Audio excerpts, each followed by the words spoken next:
Na sessão plenária desta quinta-feira, os parlamentares discutiram o projeto do ex-deputado Rogério Lisboa, que garante gratuidade no pedido de segunda via da carteira de identidade para idosos e pessoas com deficiência. A solicitação pode ser feita diretamente nos postos de atendimento e sem agendamento prévio. A proposta foi aprovada e segue agora para análise do governador. Os órgãos estaduais da área de ciência e tecnologia, como universidades e unidades da FAETEC, podem ser considerados essenciais da administração pública.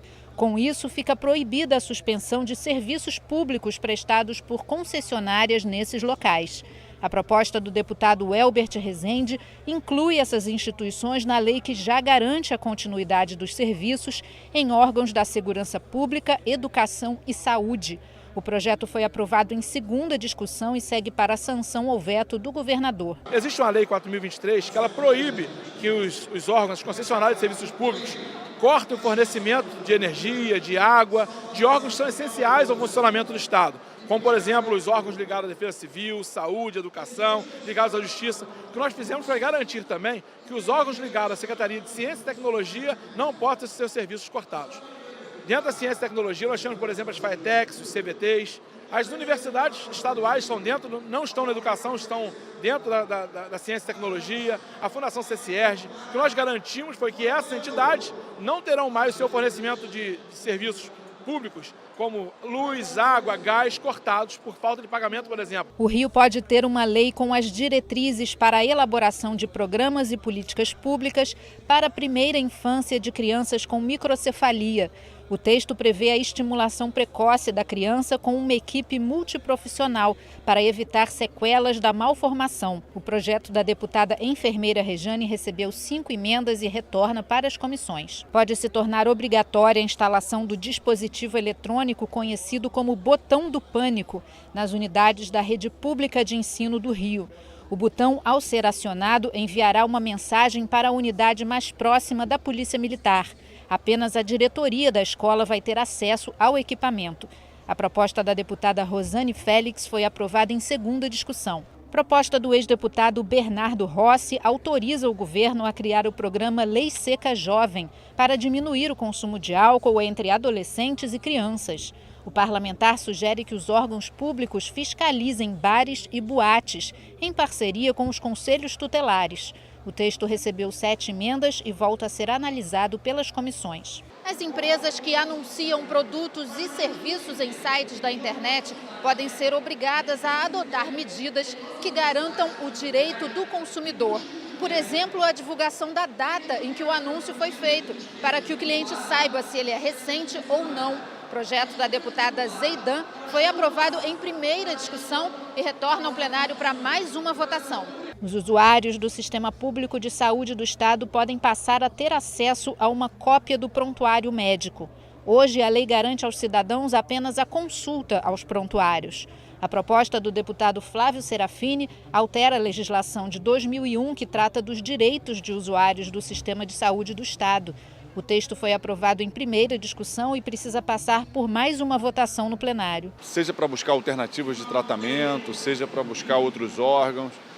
Então, o nosso projeto ele garante que o usuário sempre tem que ter direito, acesso ao prontuário, ao conjunto das suas informações clínicas, para que ele possa ter ciência e autonomia para decidir sobre os seus tratamentos, obviamente dentro das orientações médicas. E o deputado Rosenberg Reis quer que todos os assentos de transportes intermunicipais sejam destinados preferencialmente para idosos, pessoas com crianças de colo, gestantes, obesos, deficientes e pessoas com limitação temporária de locomoção. Atualmente, apenas uma parte das cadeiras é reservada para essas pessoas. O parlamentar diz ainda que as empresas devem instalar avisos nos transportes com a nova regra para alertar a população. O projeto foi aprovado e precisa retornar à pauta para mais uma votação. Durante a sessão, a deputada enfermeira Rejane criticou a iniciativa do CREMERGE, o Conselho Regional de Medicina do Estado, de interditar o Hospital da Mulher de Cabo Frio. A unidade está sendo investigada por uma CPI da casa. Nós estamos preocupados com a morte das crianças. Isso é uma primeira questão. Só que nós não queremos que feche o hospital. Nós queremos muito pelo contrário. que o prefeito coloque as equipes corretas imediatamente, que o prefeito compre os insumos, as medicações, que o prefeito pague os funcionários em dia. Essa é a nossa preocupação. Então, ao invés de fechar as unidades, a nossa decisão aqui dentro da nossa CPI, que já debateu isso, onde a deputada Renata do PSOL é a presidente, a nossa decisão foi que não fecha não, bota em condição de excelência para atender todas aquelas mulheres. Durante o expediente final, o deputado Renan Ferreirinha explicou como o contingenciamento anunciado pelo MEC afeta as universidades. Essas verbas que estão sendo contingenciadas ou cortadas, elas afetam diretamente conta de luz, conta de água, verba para limpeza, verba para segurança, e é uma grande preocupação para a mera existência dessa universidade. Então a gente precisa sim ter um grande atendimento e uma grande preocupação com isso, porque as universidades públicas e institutos federais precisam de investimentos compatíveis e não migalhas para a sua sobrevivência. O deputado Márcio Pacheco elogiou o trabalho do secretário estadual de Educação, Pedro Fernandes, que completou 100 dias à frente da pasta. Todas as escolas foram reformadas em 100 dias.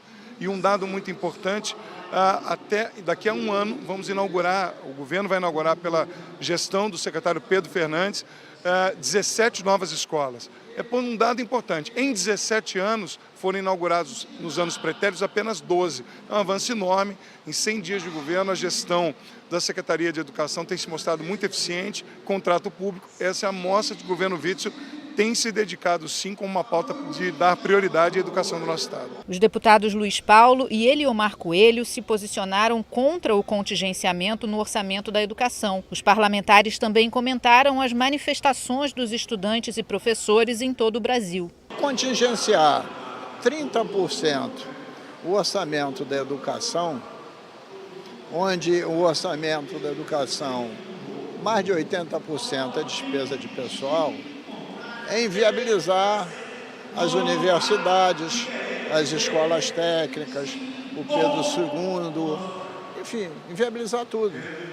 Do jeito que está, com esse contingenciamento, em setembro começa todo mundo a parar. Ontem, as manifestações tinham como objetivo falar alto e bom tom para os governantes deste país, principalmente o presidente da República e o ministro da Educação, não aos cortes anunciados em relação às instituições universitárias do nosso país, em relação aos institutos de ciência, tecnologia e inovação, que são verdadeiras alavancas promotoras do desenvolvimento do nosso país. Já o deputado Rodrigo Amorim criticou as manifestações e lamentou a ação de black blocs no final do protesto na Avenida Presidente Vargas. Aquela manifestação de ontem ela tem um caráter meramente exclusivo de atingir de alguma forma o presidente da República, que vem contendo os gastos, haja vista que as manifestações de ontem, que ao menos de forma democrática poderiam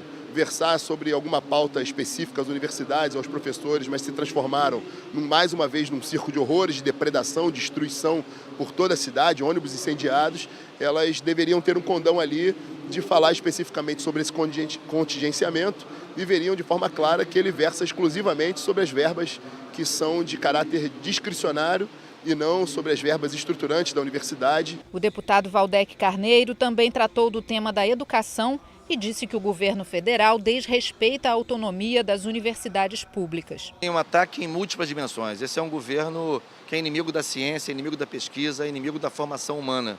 Portanto, ele ataca, por um lado, tentando desqualificar, tentando depreciar as universidades públicas, desqualificando a sua produção, que é a mais importante da comunidade científica brasileira, tentando desqualificá-las do ponto de vista do seu renome, da sua centralidade no processo de produção do conhecimento no Brasil. Mas não é só isso. Tenta também atacá-las, inviabilizando o seu funcionamento do ponto de vista financeiro. E, além disso, ele tenta agora, por esse decreto recente, decreto dos últimos dias, em que ele tenta agora fazer uma intervenção declarada nas universidades, tentando impedir que os reitores tenham autonomia de nomear a sua equipe. E a deputada Renata Souza lembrou que em 17 de maio é comemorado o Dia Internacional de Combate à LGBTfobia, e disse que vai apresentar um projeto de lei para garantir empregos para a população LGBT. Nós apresentamos um projeto de lei para resguardar 5%, das vagas daquelas empresas privadas que têm incentivos fiscais do governo. Por que isso? Porque hoje